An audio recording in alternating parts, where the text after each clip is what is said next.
Hoje será ministrada aqui nessa igreja a 40ª parábola, ou melhor dizendo, o 40º sermão com as parábolas de Jesus. Há quase um ano nós temos aqui incansavelmente ministrado domingo após domingo, eu, pastor Mateus, pastor Júnior, Carlos já ministrou e vai ministrar mais uma, eu já passei para ele, o Giovanni, pastor Enéas já ministrou, pastor Carlos da Metodista já ministrou. Então hoje é a 40ª mensagem sobre as parábolas de Jesus. Estamos já na reta final. E hoje, irmão Milton, eu vou ministrar uma parábola que já foi ministrada aqui na igreja ano passado. Já foi ministrada, foi eu que ministrei, mas no ano passado, há quase um ano atrás, eu olhei a data, eu enfatizei o personagem principal da parábola.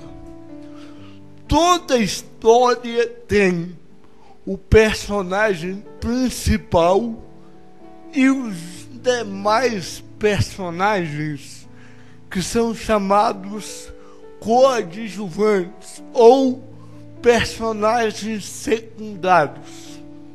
A parábola eu ministrei ano passado, eu enfatizei o Elton, o personagem principal. Mas, porém, todavia, Lodival, contudo, entretanto, como é, sem dúvida nenhuma, a parábola mais rica em detalhes, a parábola mais conhecida, irmã Terezinha, a parábola mais famosa, Gabriel e Priscila, essa parábola é a parábola mais difundida, não só no meio cristão, como no meio secular. Um sermão só é insuficiente para analisarmos todos os detalhes. Ano passado, o meu foco foi o pai de Ana. Hoje, o foco será um personagem secundário, um personagem coadjuvante. É a parábola do filho pródigo, que é muito conhecida. Mas antes de eu ler a parábola do filho pródigo, eu quero ler Deuteronômio 21, a partir do verso 18, e depois nós iremos para Lucas capítulo 15. Deuteronômio 21, a partir do verso 18, diz assim, Adriana: se alguém tiver um filho obstinado e rebelde, que não obedece à voz do pai nem da mãe, e embora o castiguem, não lhes dê o quê? Ouvidos.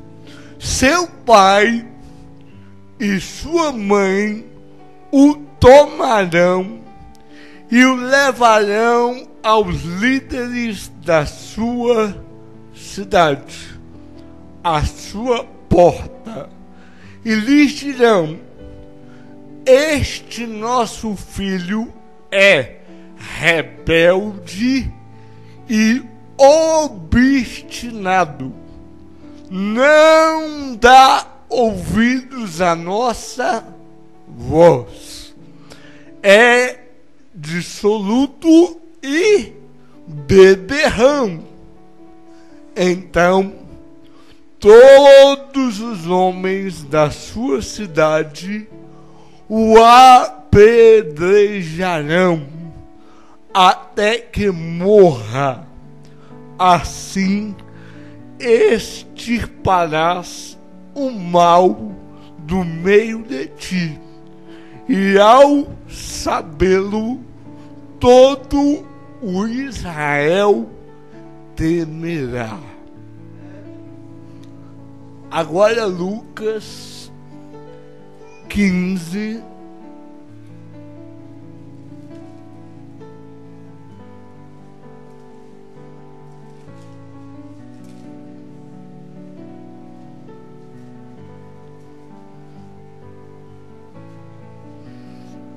Lucas 15, a partir do verso 12.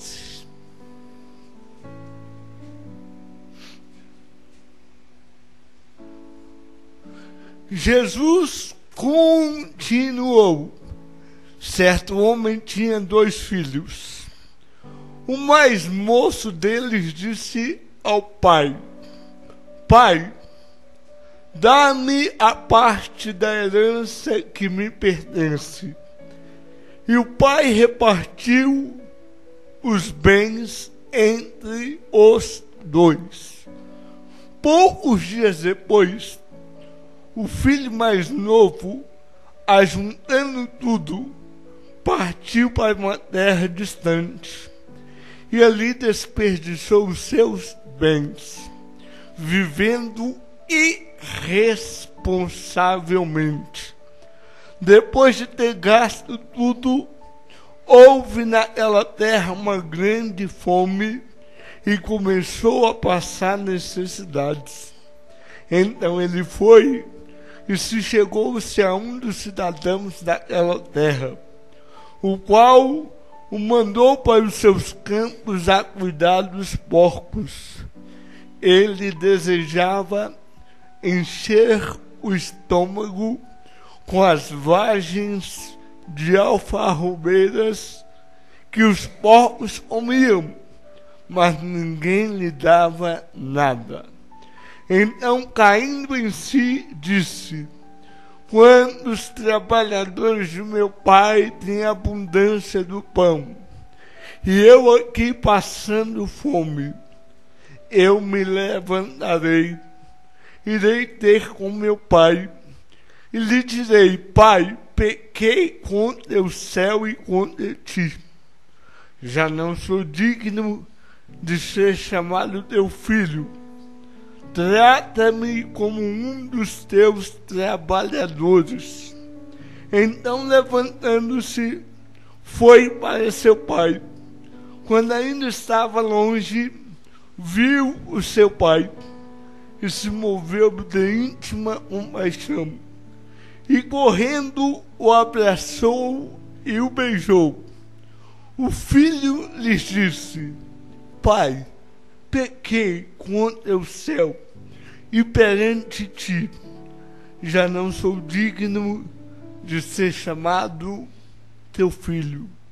O pai, porém, disse aos seus servos: trazei depressa a melhor roupa e vestiu com ela, e ponde-lhe um anel na mão e sandálias nos pés. Trazei o bezerro gordo e matai-o. Comamos e alegramo-nos, pois este meu filho estava morto e reviveu.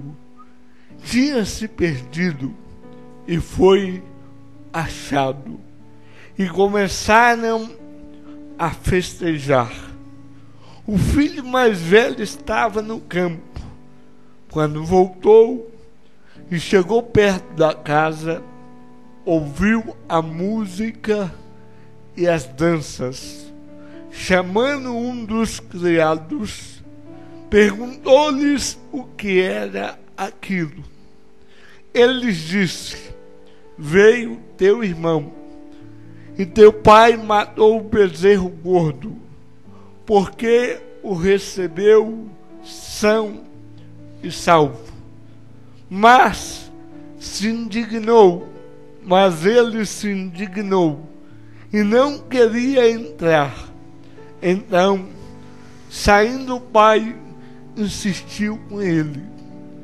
Ele, porém, respondeu a seu pai: olha, sirvo-te há tantos anos, sem nunca desobedecer as tuas ordens, e nunca me deste um cabrito para alegrar-me com os meus amigos. Vindo, porém, este teu filho, que desperdiçou os seus bens com a prostituta, tu mandastes matar para ele o bezerro gordo. Respondeu-lhe o pai: filho, tu sempre estás comigo, e todas as minhas coisas são tuas. E era, porém, justo alegrarmos-nos e festejarmos, porque este teu irmão estava morto e reviveu, estava perdido e foi achado. Pai, aqui está a tua palavra, foi lida e será explanada. Eu reconheço a minha total dependência de ti, do teu Espírito. É Ele quem convence da justiça, do pecado, do juízo. É Ele que é o Consolador. Que essa palavra hoje possa cair em boa terra, possa servir para muitos aqui. Pai, fale conosco.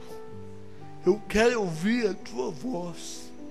Que teu nome seja glorificado, em nome de Jesus. Irmãos, eu disse aqui no último culto, eu tirei 3 dias para descansar. Quinta, sexta e ontem, sábado. 3 dias de descanso.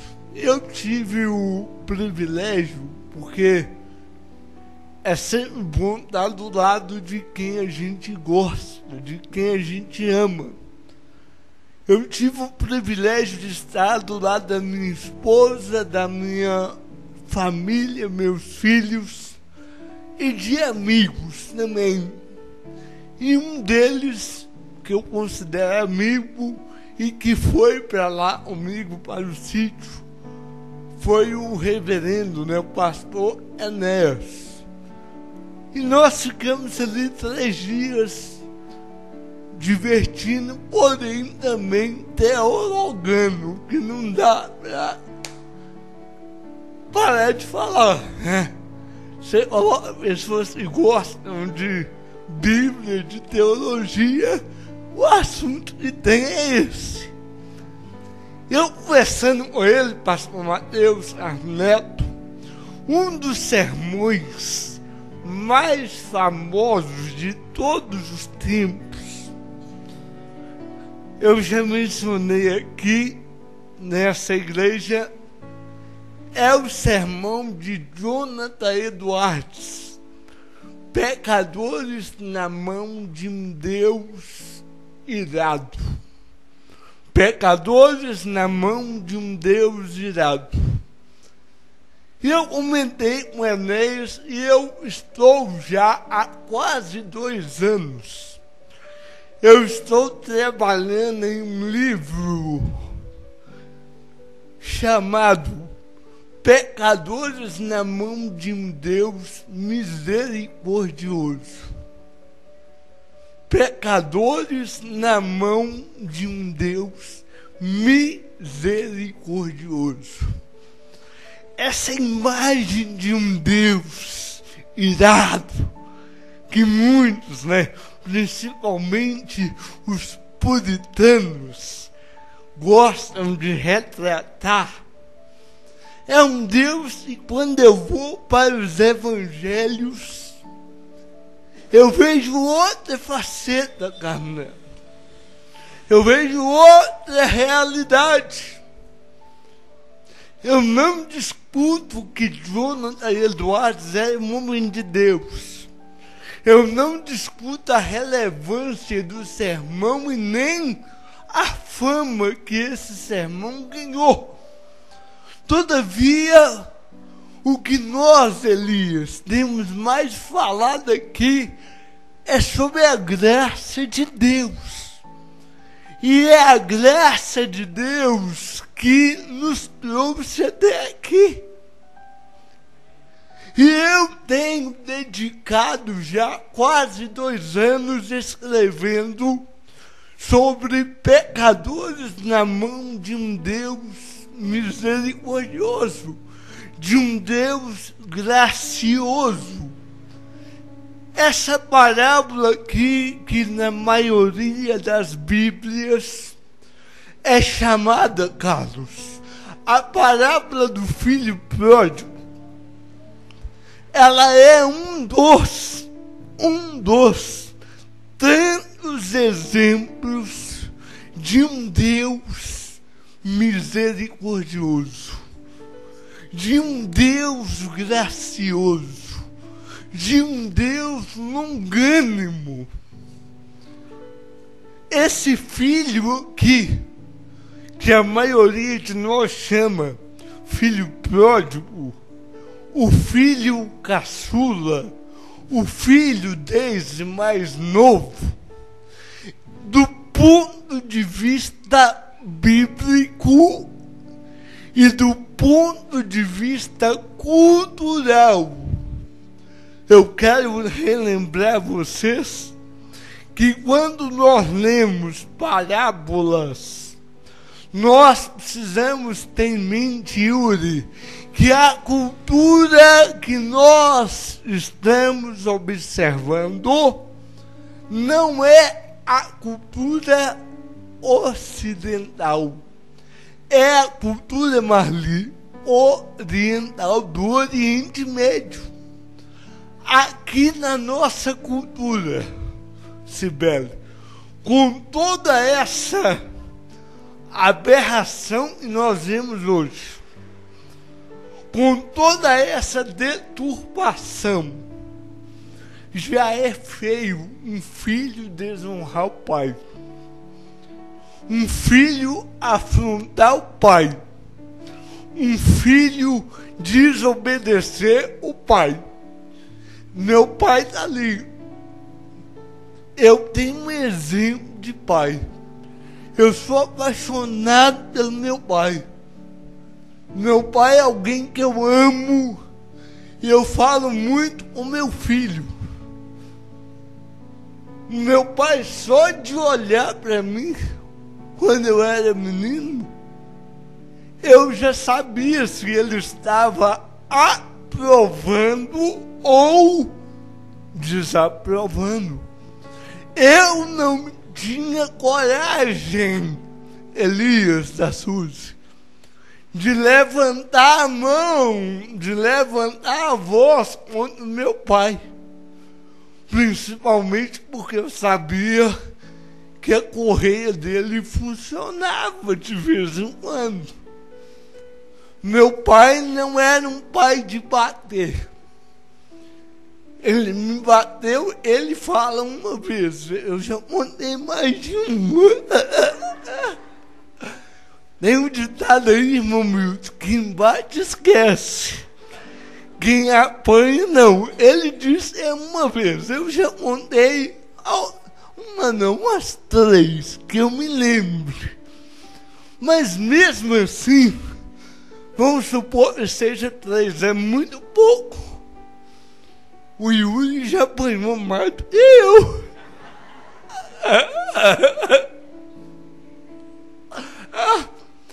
Mas por quê? Eu tinha uma reverência, um respeito. É o meu pai. Eu não ousava, Wellington, levantar a voz contra ele, discordar dele. Meu pai é testemunha e eu vou falar, e eu falo isso com o Yuri, mesmo com as minhas sequelas. Quando meu pai reformava a casa, que o caminhão descarregava tijolo, areia, brita, eu sabia que ele estava trabalhando o dia todo. Ele saía daqui e ia para um das de ônibus, voltava de ônibus. Eu já consciente que ele ia chegar cansado, eu fazia questão de guardar todo o material, tijolo, areia, porque eu não queria que ele se cansasse. Respeito. Hoje o filho você tem que quase enforcar para falar, faz, ajuda. A nossa não tem, né, casa, consciência de falar, o pai está dando duro, está trabalhando para conquistar para nós. Porque a conquista do pai, ela é para a família, é para os filhos.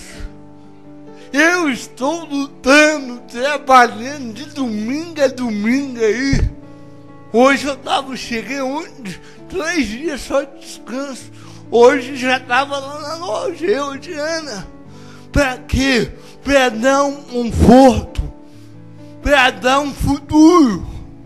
E a nossa cultura tem sido uma cultura que não tem valorizado pai e mãe. Na loja que eu tenho, eu estou cansado. Eu ia falar careca, mas não estou careca, graças a Deus. Eu estou cansado de ouvir adolescentes de 12, 13 anos, me perdoe a palavra aqui, mas eu vou falar, entrar na minha loja e falar assim, aquele desgraçado do meu pai. Irmãos, aqui no Brasil, isso é revoltante de você se ouvir, de se ouvir.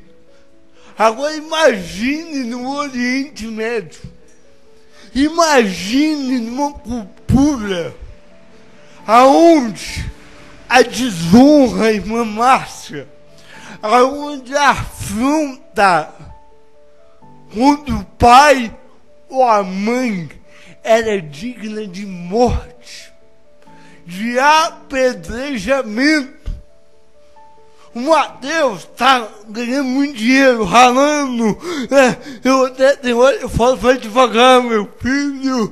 E não, tal. Pra quê? É para deixar os filhos dele. O pai luta, o pai rala, o pai esforça. A mãe. A minha mãe, por exemplo, uma mulher batalhadora até hoje é. Fazia faxina, lavava roupa, artesanato para ajudar. Eu estava conversando, Antônio Hermínio de Moraes. Creio que a maioria já ouviu falar nesse nome. Antônio Hermínio de Moraes já faleceu. Ele deu uma entrevista certa vez, Bruna, e ele disse assim, eu gosto de comprar imóveis de herdeiros.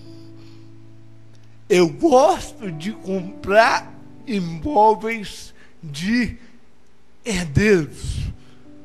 E a repórter perguntou por quê. E ele disse, Sebastião, porque o herdeiro não dá valor. Se o imóvel vale 5 milhões, o pai passou meses, anos, décadas. O herdeiro, na primeira necessidade, ou para ficar livre daquilo, ele vende por uma bagatela, Mateus.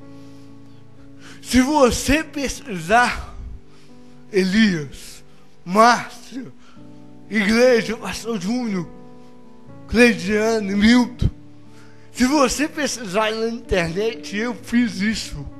São inúmeros casos de herdeiros de grandes fortunas que vieram à falência. O pai deu um duro, o pai ralou, abdicou de férias, de descanso, pagou a melhor faculdade, a melhor escola, e na hora que o herdeiro toma posse, ele não para meditar quantas horas de labuta, quanta dificuldade, porque ainda mais nesse país ninguém fica rico da noite para o dia. Esse filho aqui, eu falei isso tudo da nossa cultura. Agora imagine na cultura do Oriente Médio. Ah, é? O filho está desonrando? O filho está afrontando Lourdes? O filho está desobedecendo? O pai chegava e dava o quê? Um castigo. Não tinha, graças a Deus, o estatuto da criança e do adolescente, que é uma praga. Vai gravar, tá gravando, vai para a internet, mas eu falo isso. Estatuto, né? Tem criança hoje, a mãe fala, meu filho, vai lavar vasilha. Não posso. Estatuto da criança e do adolescente diz que, meu filho, vamos trabalhar na loja, na Hilda. Não posso. Criança só estuda. Criança, eu não estou entrando no meio de trabalho infantil escravo. É outra coisa. Agora, filho é ajudar pai e mãe. Na cultura, Pastor Júnior, do Oriente Médio, o filho que fizesse isso, desobedecesse. Eu fiquei sabendo, irmãos, Pastor Júnior, Milton, Cleidiane, a gente tem menina.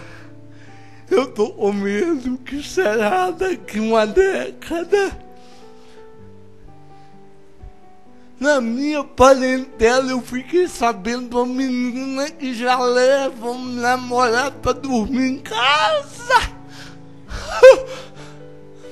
E sem falar nada com o pai e com a mãe.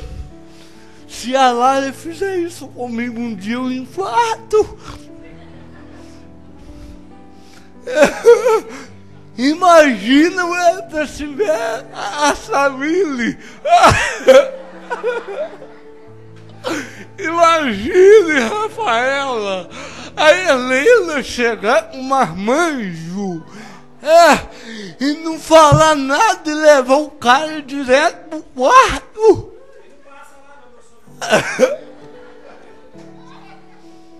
Eu fico, irmãos, a gente brinca, mas eu tô com medo daqui 10, 15 anos. Meu pai, ele fala, esse mundo tá podre, tá? Agora vamos voltar aqui. Na nossa cultura, que tem um pingo de bom senso. Sabe que isso é horrível, horroroso, repugnante.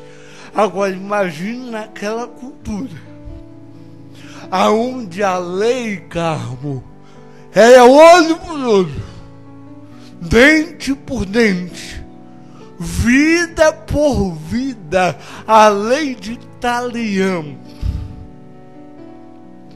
O filho desonrava o pai castigava. Ah, não ouviu não? O castigo é igual a Moisés da Suzy conta e fez no filho dele uma vez. E resolveu, graças a Deus. Tira a correia, dá uma lambada. Eu já voltei, tá gravando, mas não tô nem aí. Ontem eu trouxe lá do sítio uma varinha.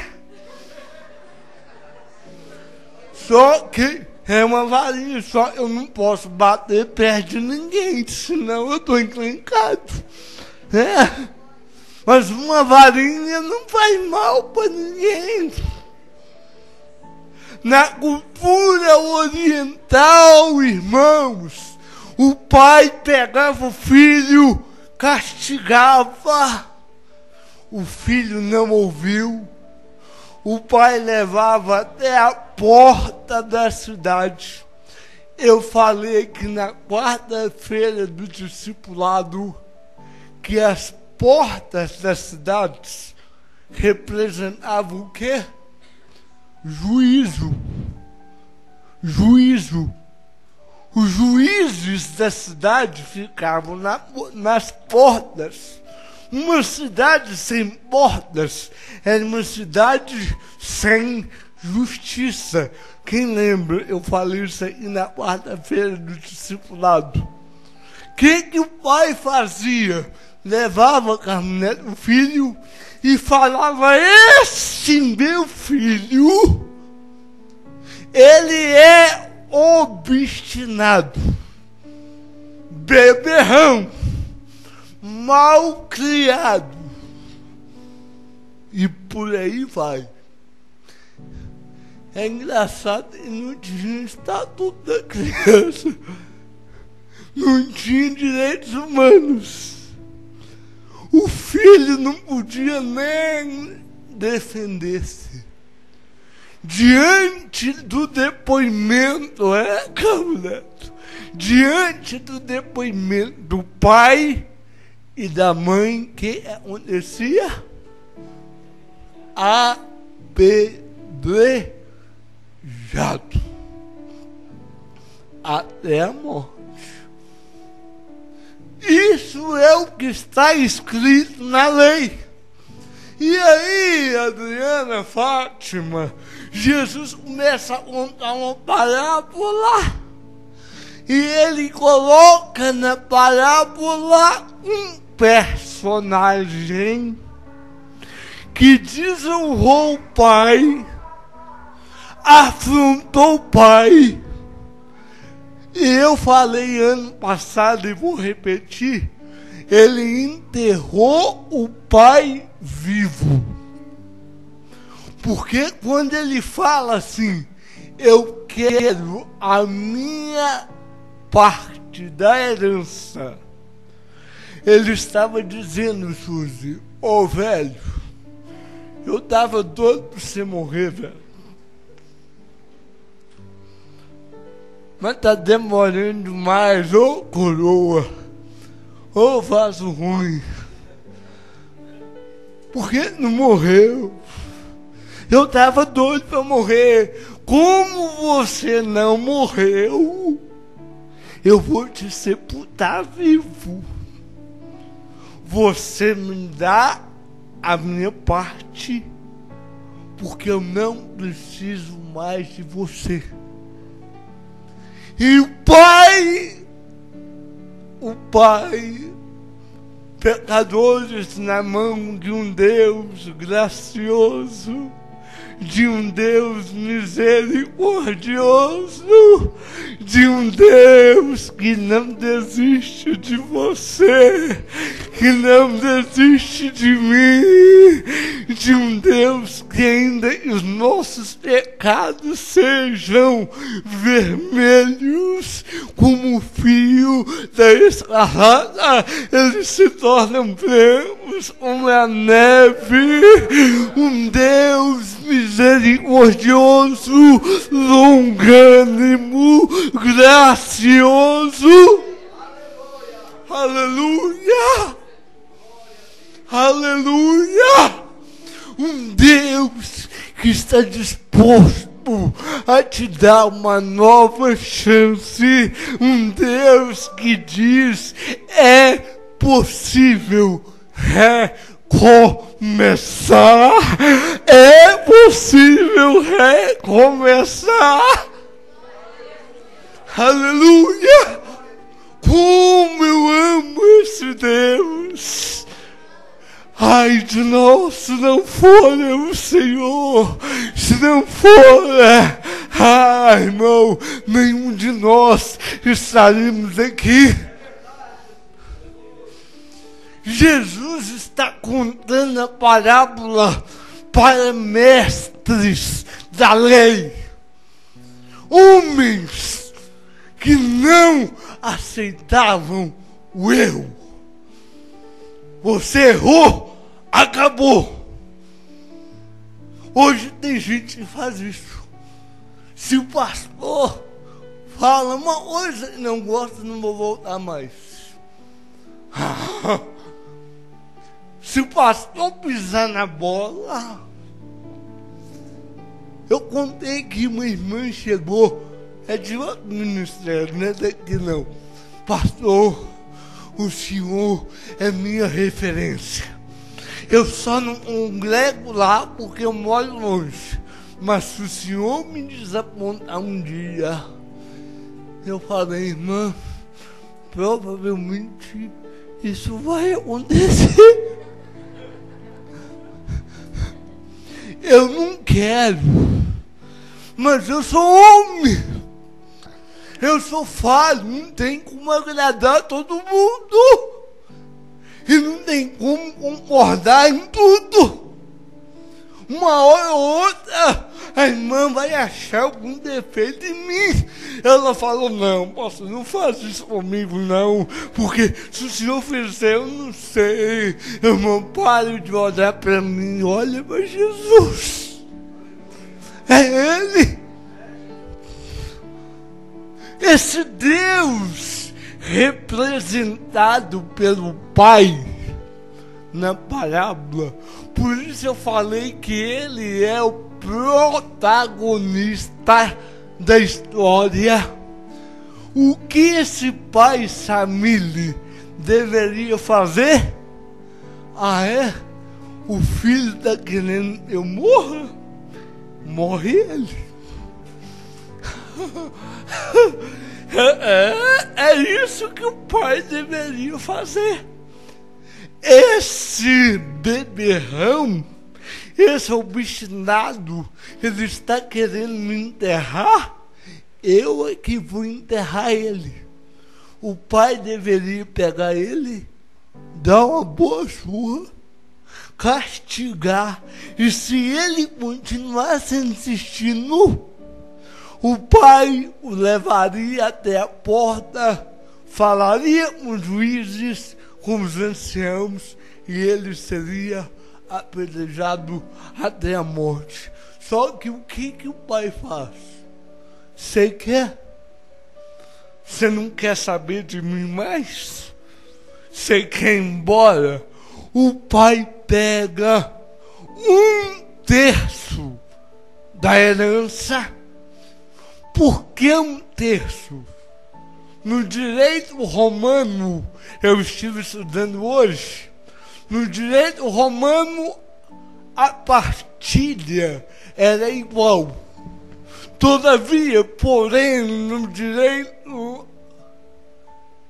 hebreu, na cultura dos judeus, o mais velho tinha direito à porção dobrada. O que o pai faz? Pega a herança, divide Sebastião em 3, dá 1/3 para o filho. O filho pega aquela herança. John MacArthur, que o irmão Carlos gosta, aí que eu não estou odiando o livro dele, que ele me deu, e que eu vou escrever e vou gravar um vídeo refutando John MacArthur. Mas esse livro do John MacArthur é bom. A Parábola do Filho Pródigo, de John MacArthur. Excelente livro. O Fogo Estranho, que o Carlos nos deu, eu e o Enéas estamos revoltados, mas é outra conversa. Mas eu gostei de você ter me dado.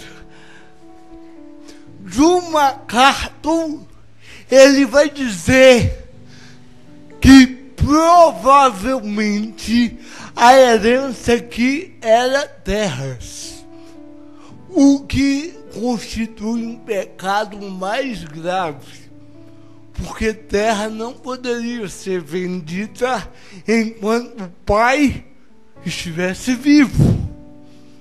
O pai poderia até fazer um testamento, mas enquanto o pai estivesse vivo, nenhum herdeiro poderia vender terra.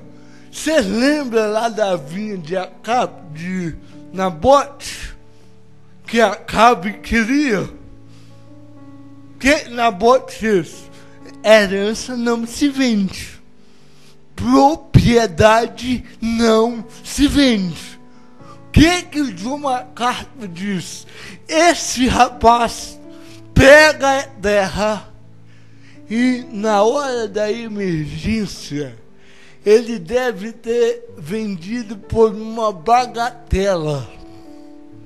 Se a propriedade valesse X, ele ia vender por isso. Ele queria o quê? Ir embora. Ele afronta o pai, vende a terra do pai, pega o dinheiro, vai embora com a terra, gasta vivendo dissolutamente, vai parar na sarjeta. E aí eu gravei há 6 anos atrás. Tá lá no YouTube. Quem quiser assistir, eu assisti hoje. Eu mesmo me assisti no YouTube.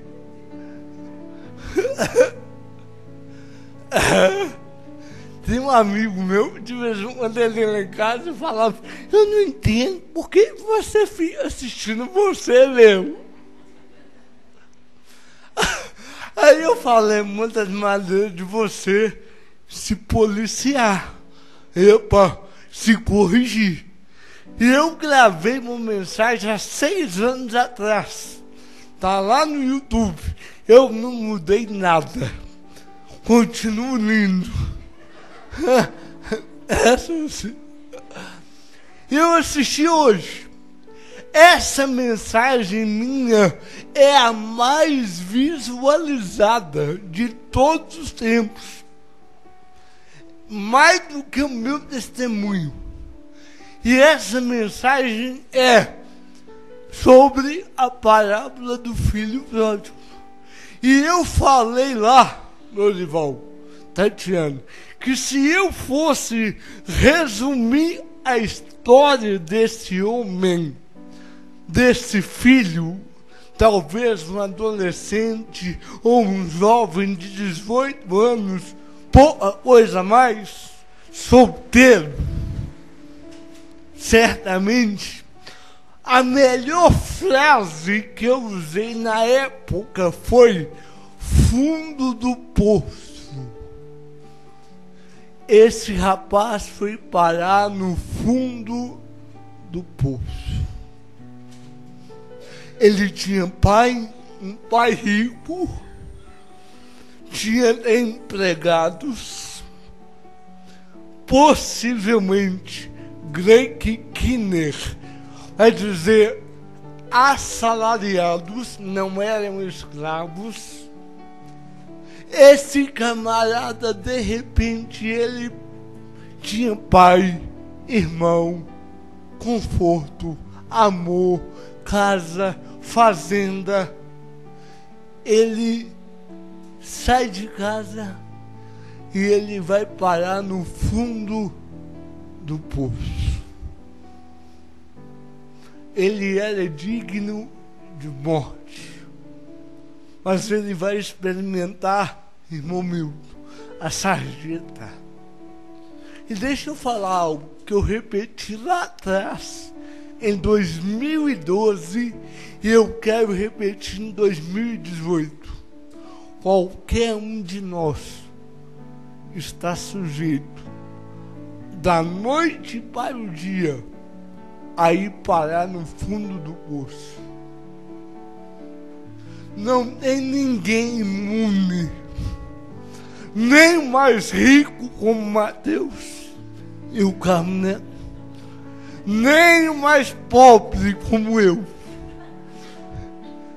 Todos nós estamos sujeitos, Tonho, a ir parar lá no fundo do poço. Eu fui pregar, não vou falar o nome da cidade, mas é na região do Vale do Aço, Elias. Eu nunca vou esquecer. Vale do Aço. Eu cheguei na cidade pequena e você sabe, acontecimentos, tragédias em cidades pequenas chocam toda a cidade. É diferente da capital. Quando eu estava chegando na cidade de Marli, 2 rapazes, 15 e 16 anos, se não estiver enganado, haviam se enforcado. Quando eu entrei na cidade, os corpos ainda estavam dependurados. Aquilo chocou a cidade. Quando eu cheguei, o pastor falou: Silas, fica à vontade, mas eu vou ter que dar assistência às famílias. Um dos rapazes era filho de crente, 15 anos. Segundo contam, na noite anterior, as 2 namoradas, que eram amigas dos 2 rapazes, resolveram terminar o namoro na mesma hora. E os 2, por causa de um fim de um namorico de adolescência, resolveram subir numa árvore, amarrar uma corda no pescoço e tirar a própria vida. O rapaz de 15 anos, o pai dele morava aqui em Contagem, um patrimônio, Carmo Neto, avaliado em 20 milhões de reais. Ligado ao pai, um único filho, filho único, filho de crente, corre para seu filho se enforcou. Aquele pai chegou e o pessoal disse, diante do corpo do filho, ele disse: eu daria toda a minha fortuna para ter você de volta. Davi, diante de Absalão, é o rei.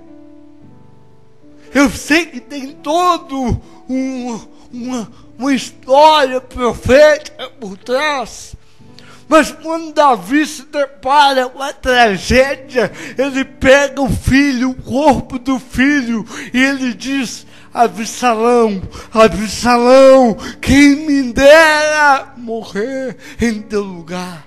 Sabe o que eu vejo? Da noite para o dia, qualquer um pode chegar no fundo do poço. Qualquer um, rico, pobre, crente, ímpio, branco, negro. 2013, quem foi lá na casa de recuperação ano passado conosco? Marli, 2013, chegou um rapaz lá, Mateus, nós tivemos que pôr fralda nele. A família levou ele e falou: nós não temos condições de ajudar nem com meio salário mínimo. Eu falei: beleza, o pastor Ezequiel tem um coração sem tamanho. O pastor Ezequiel vai pegando todo mundo, quem pode pagar e quem não pode. Eu já até briguei com ele, mas é o jeito dele. E conversa vai, conversa vem, eu descobri que aquele senhor que chegou lá sem nada, há 10 anos atrás, possuía 6.000 cabeças de boi. Perdeu tudo. Foi parar no fundo do poço. Sem nada, chegou lá na casa carregado, e eu vi, eu estive lá, qualquer um de nós. E a minha pergunta é: o que leva alguém ao fundo do poço? Eu não vou ter tempo para falar tudo, mas uma das coisas que pode levar uma pessoa no fundo ao fundo do poço, sabe o que é? Uma decisão errada. Uma decisão errada. Eu vou falar o nome. Aquele jornalista, William Vac, camarada, por causa de uma conversa fiada, jogou uma carreira de décadas no lixo. Fez um comentário que não deveria fazer, racista. O camarada é âncora do Jornal da Globo, um dos camaradas mais respeitados, né? Décadas de jornalismo. Ele, por causa de uma buzina, faz um comentário racista, está desempregado. E agora eu quero ver qual rede que vai dar oportunidade a ele. É uma decisão errada. É um comentáriozinho. Por isso eu falo, a gente deve vigiar com a gente fala, com a gente faz. Quem nunca ouviu falar assim? Que burrada. Se eu pudesse voltar atrás, 15 minutos de prazer, acabou a minha família, acabou o meu casamento, acabou o meu ministério. A primeira coisa que eu aprendo aqui é que uma decisão impensada, precipitada, eu vou falar no popular igual a Diana gosta, uma cagada.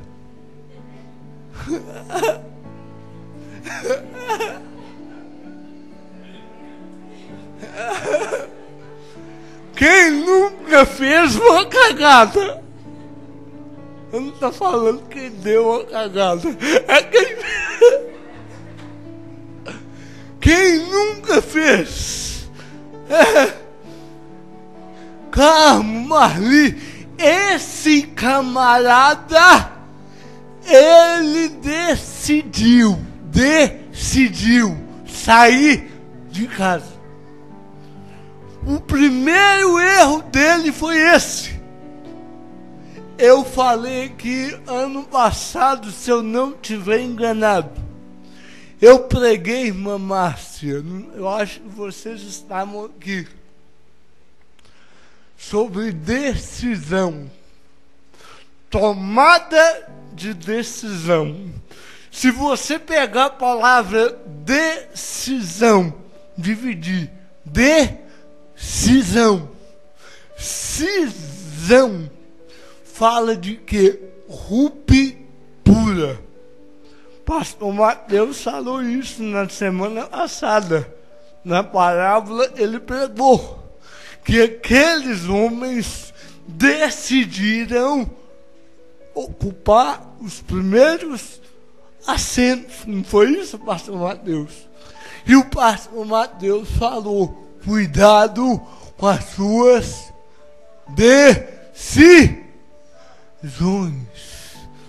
Sabe o que Deus quer falar conosco hoje? Cuidado com o que você tem decidido. A Bíblia fala que há coisas que aos nossos olhos parecem boas, direitas, mas no final são caminhos de morte. Cuidado com as suas decisões. Decisão é você escolher uma coisa em detrimento de outras. Pastor Mateus falou e eu nunca vou esquecer. Vou pegar, copiar dele. Não existem duas prioridades. Prioridade é uma só. Não foi você que falou isso aqui, Mateus? Mateus disse aqui. Não, eu tenho duas prioridades. Prioridade é uma. Coisas prioritárias e secundárias. Esse rapaz, ele tomou a decisão de romper. A ruptura da família com o pai. Foi parar no fundo do poço. Mas eu falei que eu queria pregar sobre ele.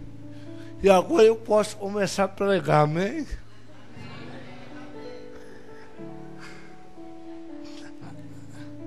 Amém. Eu vou só citar aqui. A primeira coisa eu vejo aqui. Eu sei, Bruna, que esse rapaz aqui, ele é o quê? Ele é indefensável. O que ele fez é repugnante. O que ele fez foi horrível. O que ele fez foi desonroso. O que ele fez era digno de morte. Mas eu quero elogiar ele. Não o comportamento inicial, mas eu quero elogiar o comportamento posterior dele. Porque quando ele foi parar lá na sarjeta, quando ele foi parar no fundo do poço, ele vai nos dar um belo exemplo que, através da graça de Deus, é possível recomeçar. A primeira coisa eu vejo em verso 17, ele caiu em si.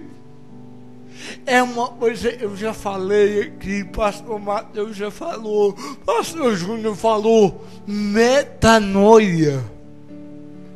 Metanoia, você pode falar aí, metanoia. Mais uma vez. O que é metanoia? É mudança de mente, é arrependimento. Isso é metanoia, arrepender. Ele caiu em si. E aí eu vou, pastor Mateus, se você discordar, você fala pessoalmente. Não fala no púlpito, não. Eu vou discordar do Greg Kinner. Greg Kinner vai falar e cair em si aqui, não é arrependimento, é afronta. Eu não concordo. Gosto muito do Greg Kinner, ele vai estar até aqui no Brasil esse ano. Se eu puder, eu vou lá ouvir ele, mas eu não concordo. Eu vejo aqui metanoia, eu vejo arrependimento. Quando ele fala, eu vou me levantar e vou dizer, Pai, pequei. Eu quero acreditar que ele não afrontou o Pai. Eu quero crer que ele arrependeu. Ele mudou de direção. Ele mudou de percepção. A primeira coisa para você sair do fundo do poço é arrepender-se. É cair em si, é ter uma metanoia, é levantar. Tem gente que caiu lá no fundo do poço e ainda não acordou para a vida.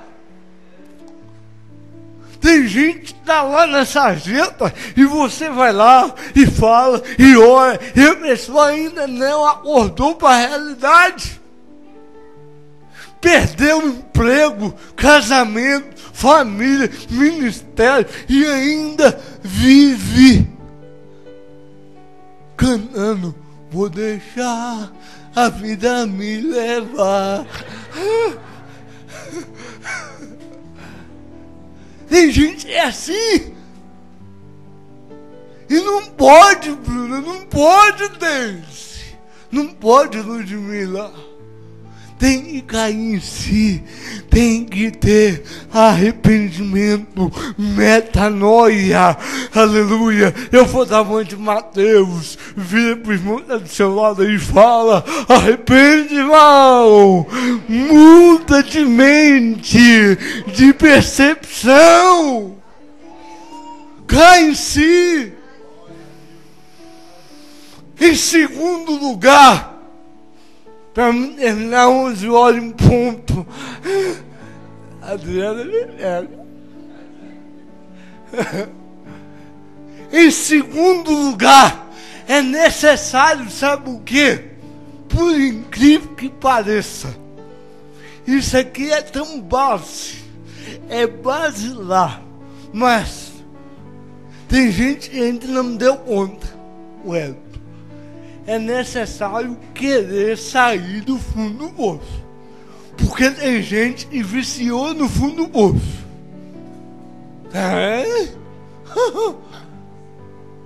Teve um engraçadinho que quando eu coloquei o vídeo lá, 2012, ele falou assim, pastor, até que o fundo do poço não é tão ruim não.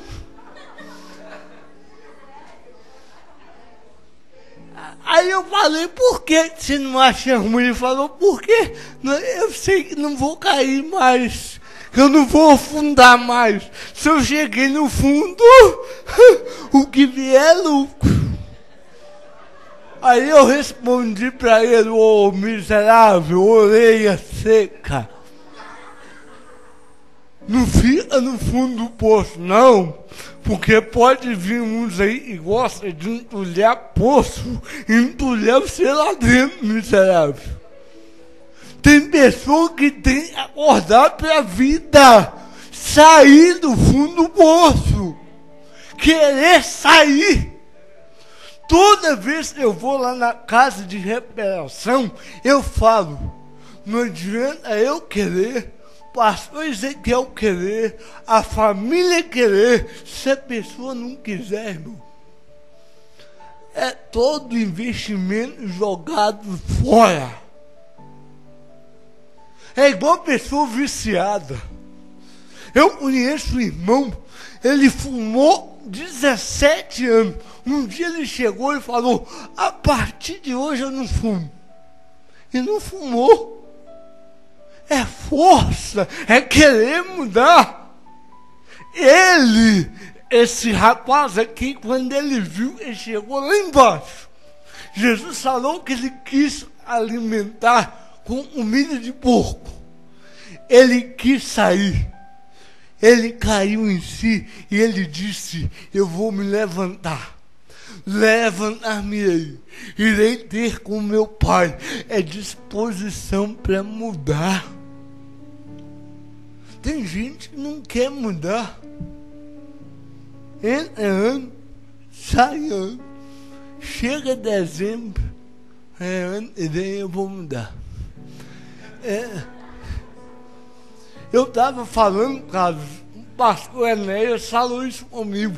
Tem gente que confere uma superstição ao culto da virada. Ele faz do culto da... Está acontecendo, é um perigo no meio evangélico. Ele olha para o culto da virada e fala, vai virar, a minha vida vai mudar. Ele acha um poder místico, né? Meia-noite eu vou dobrar o joelho e quando eu levantar, adeus ano velho, feliz ano novo. Ele atribui um poder místico a um culto da virada. Isso é um erro.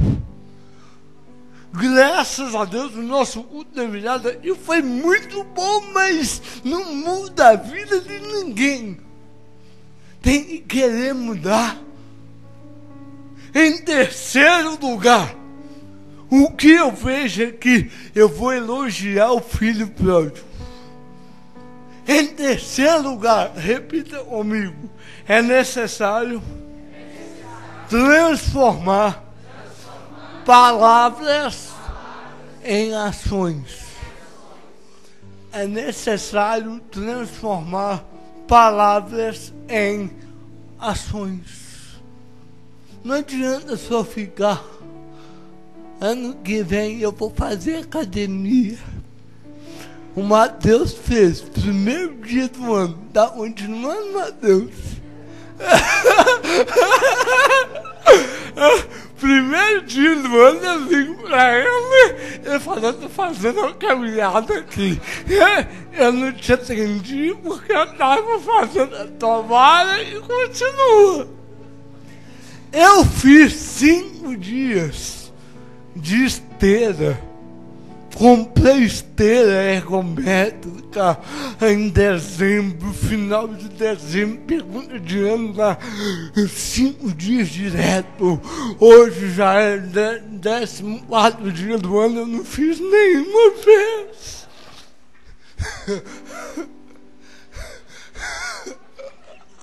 A esteira tá parada lá.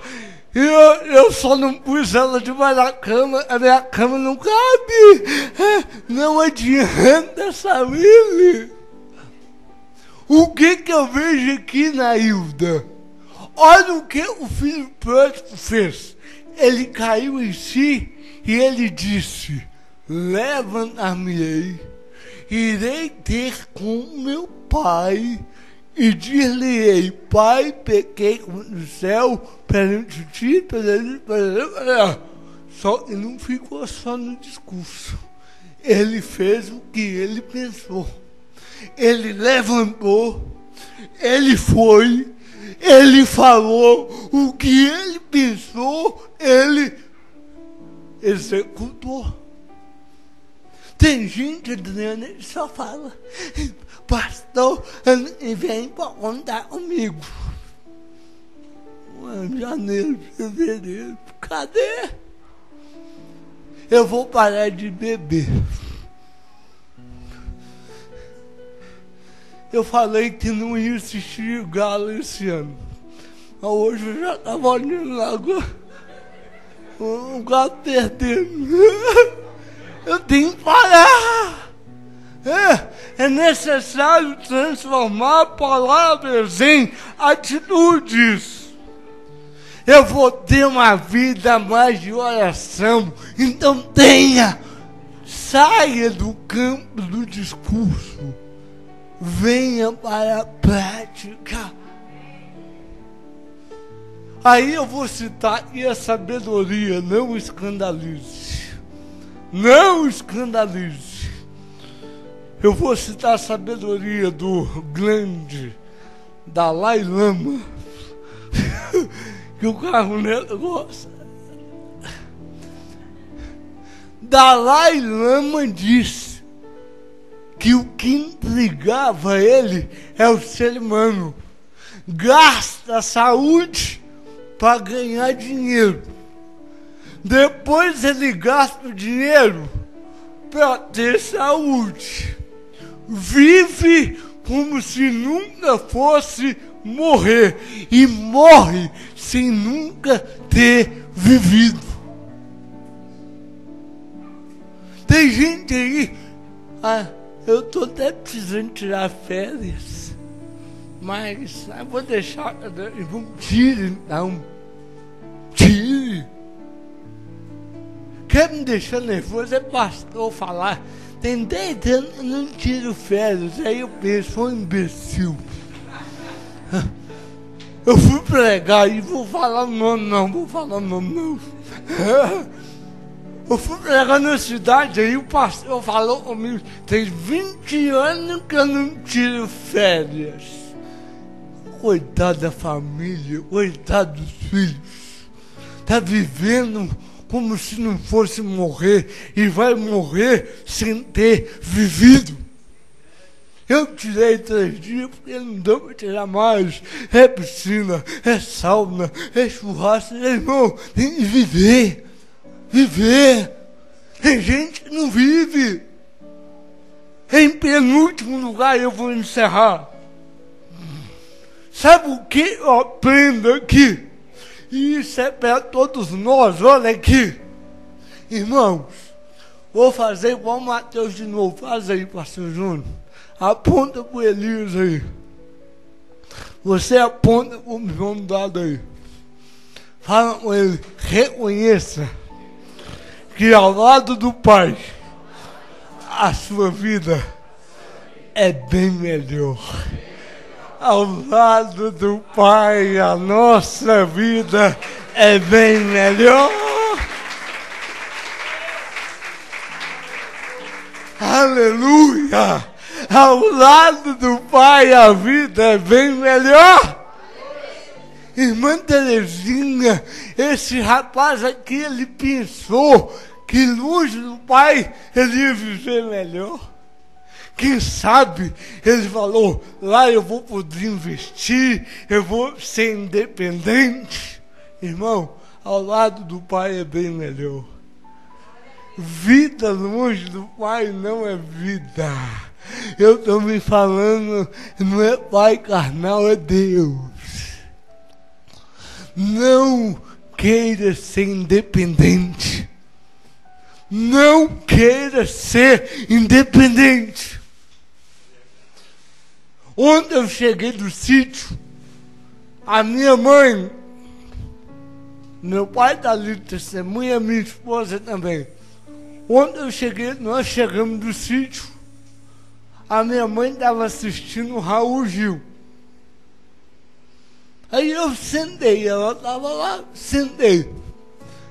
E a minha mãe falando, olha, aquela menina Larissa Manoela, não tem nem 18 anos, parece.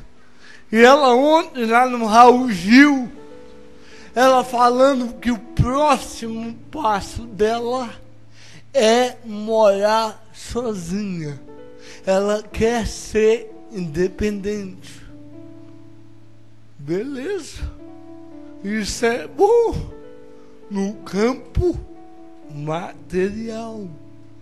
A questão é que hoje tem gente querendo ser independente de Deus. Eu não preciso de Deus.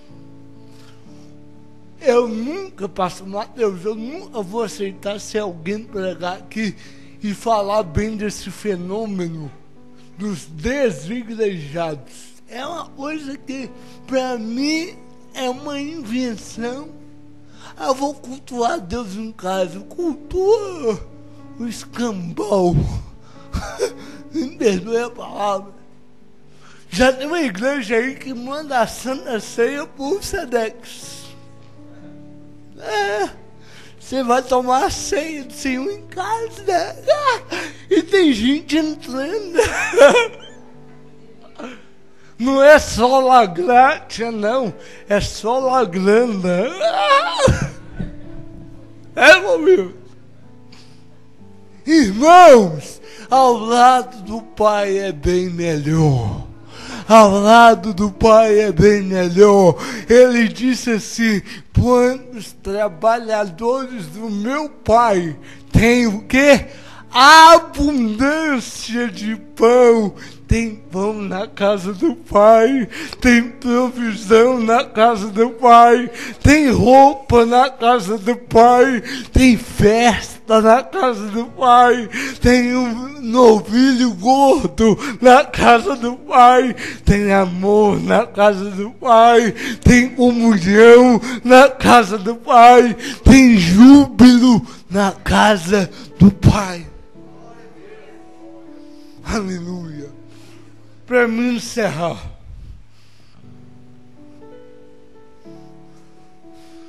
sabe o que eu vejo aqui? Em último lugar,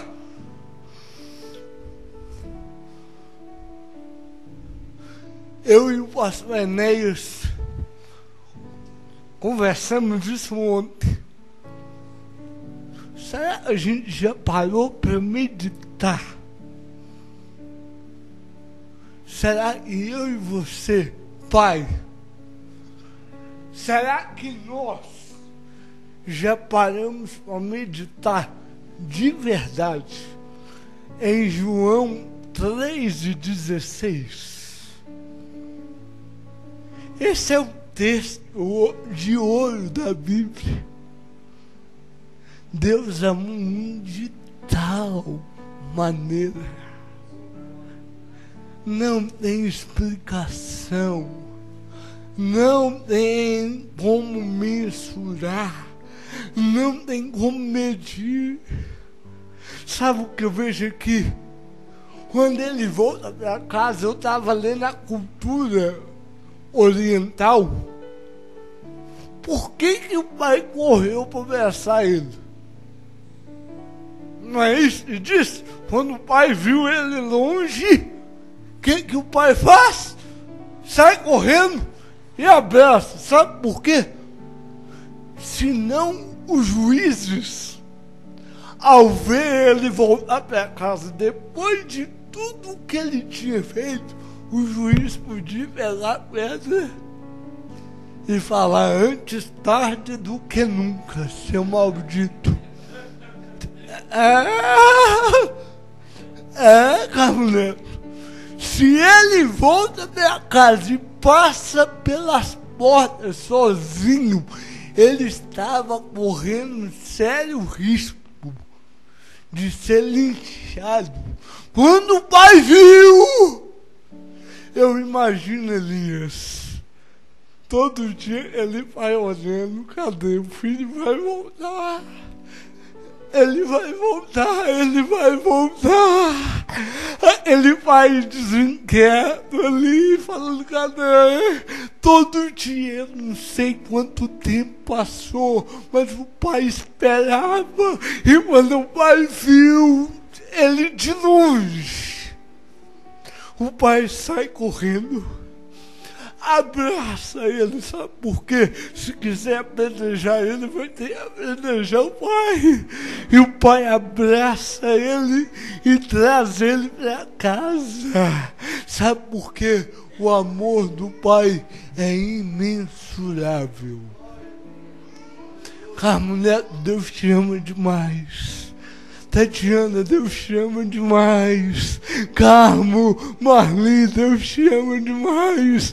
Bruna, Lorival, Sebastião, Patrícia, Nailda, Rafaela, Helena, Fátima, Adriana, Mateus, Priscila, Gabriel, Josias, Diana, Lara, Deise, Ludmila, Márcia, Elias, Yuri, Tonho, Wellington, Cibele, Samile, o filho e a nora do Elias, Lourdes, irmã Terezinha, Suzy, Elias, a criança aí, os dois Milton, Clandice Júnior, Silas. Deus nos ama demais! Aleluia! Ele nos ama e o amor dele é incondicional. Por mais que você pecou, ele, aleluia, não desiste de você. Ele se importa com você. Ele compreende o seu caminhar. Eu nunca vi um amor tão grande assim. Aleluia. Eu já falei isso até na Assembleia de Deus. E eu vou falar aqui.